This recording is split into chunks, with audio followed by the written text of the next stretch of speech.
જો ઝટપટ અથાણું બનાવવું હોય તો આપણે શું કરીએ કે બહારથી તૈયાર પેકેટનો મસાલો વાપરી દઈએ છીએ, પણ આ જ અથાણાનો મસાલો જો ઘરે એકવાર બનાવી લઈએ ને તો આખું વરસ સુધી તમે તેને સાચવી પણ શકો અને કોઈ પણ અથાણા હવે ઝટપટ બનાવી લેશો. ચાલો જોઈ લઈએ રેસીપીને.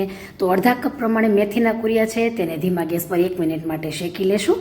એ જ રીતે આપણે રાઈના કુરિયા લેવાના છે, તો અડધા કપ પ્રમાણે રાઈના કુરિયા છે તેને પણ ધીમા ગેસ પર શેકી લેશું અને તેને પણ અધકચરા ગ્રાઇન્ડ કરી લેશું. કોઈ પણ કુરિયા તમારે વધારે રાખવા હોય તો પણ તમે વધારે રાખી શકો છો. હવે એક પોળા વાસણની અંદર બંને કુરિયાને આપણે ફરતા ફરતા ફેલાવી લેવાના છે. તો આ છે રાઈના કુરિયા, તેને પણ જુઓ મેં અધકચરા ગ્રાઇન્ડ કરી લીધા છે. તો બંને કુરિયા અહીં શેકાઈ ગયા છે, ગ્રાઇન્ડ પણ થઈ ગયા છે. હવે વરિયાળી લેશું. 2 ટેબલ સ્પૂન જેટલી વરિયાળીને ધીમા ગેસ પર શેકી લેવાની છે. એ જ રીતે મીઠાને પણ ગેસની ફ્લેમ બંધ રાખીશું. પેન આપણું ગરમ જ છે, તેનું મોઇશ્ચર દૂર કરી લેવાનું છે.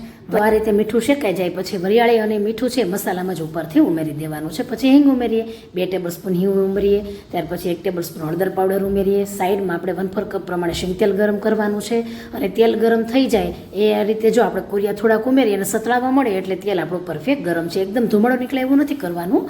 અને જો આ રીતે આપણે તેલને સીધું ઉમેરીને મસાલામાં ઢાંકી દઈએ 1 મિનિટ.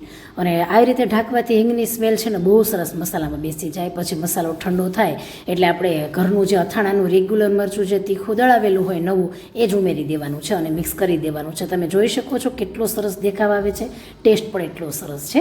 હવે તમે કોઈ પણ ઇન્સ્ટન્ટ અથાણું બનાવો ને એમાં મસાલો તમે વાપરી શકો છો. મેં અહીં ગુંદા કેરીનું ઇન્સ્ટન્ટ અથાણું બનાવ્યું છે, જે તમે મારી ચેનલ ટ્રેઝર ફૂડની અંદર તમે જોઈ શકો છો. એકદમ મસ્ત એવી આ અથાણાની અને મસાલાની મેં રેસીપી આખી તેમાં પોસ્ટ કરી છે. ઇવન કે તમે કોઈ પણ અથાણા બનાવવા માંગતા હોય ને તો આખું વર્ષ આ મસાલાને સ્ટોર કરો, ગમે ત્યારે તમે યુઝ કરી શકો છો કોઈ પણ અથાણામાં. બહુ જ એકદમ પરફેક્ટ સ્ટેપ છે, બધા માપ પણ એકદમ પરફેક્ટ છે. બહારથી લાવશો ને એના કરતાં પણ ટેસ્ટ મસ્ત આવે છે.